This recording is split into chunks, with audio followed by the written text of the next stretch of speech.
নরসিংদীর মেথাকান্দা রেল স্টেশনে দুর্বৃত্তের হামলায় আহত বৃদ্ধা বুবি বেগম গত রাত 1টা 15 মিনিটে ইন্তেকাল করেন।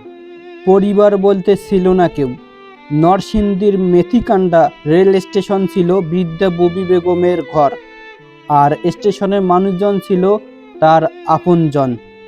দীর্ঘ 25 বছর স্টেশনে ঝাড়ু দিয়ে সবার ভালোবাসা অর্জন করেছে, কিন্তু জীবনের শেষ সময়ে শান্তিতে বিদায় নেওয়ার পরিবর্তে তাকে হতে হয়েছে নির্মমতার শিকার।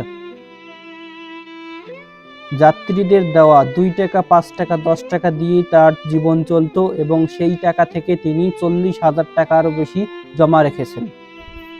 এই টাকার ওপর নজর পড়ে মাদকসেবী দুর্বৃত্তদের। দুর্বৃত্তরা বৃদ্ধার ঘরে ঢুকে অর্থ হাতিয়ে নেওয়ার চেষ্টা করলে বাধা দিলে তাকে মারাত্মকভাবে মারধর করা হয়। গুরুতর আহত অবস্থায় উদ্ধার করে হাসপাতালে ভর্তি করা হলে কয়েক দফায় চিকিৎসার মধ্য দিয়ে সে গত মঙ্গলবার রাত 1টা 15 মিনিটে ইন্তেকাল করেন।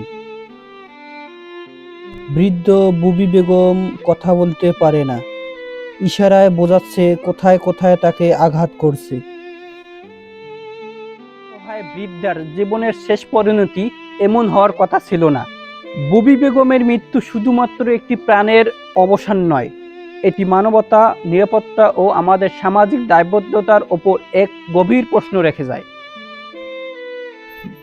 জনসাধারণ হিসেবে আমাদের একটাই চাওয়া, এই বৃদ্ধ মায়ের সাথে যে অপরাধ করছে তার দৃষ্টান্তমূলক শাস্তি দেখতে চাই। অন্যথায় শুধু আইন নয়, মানবতার কাছেও আমরা ব্যর্থ হব।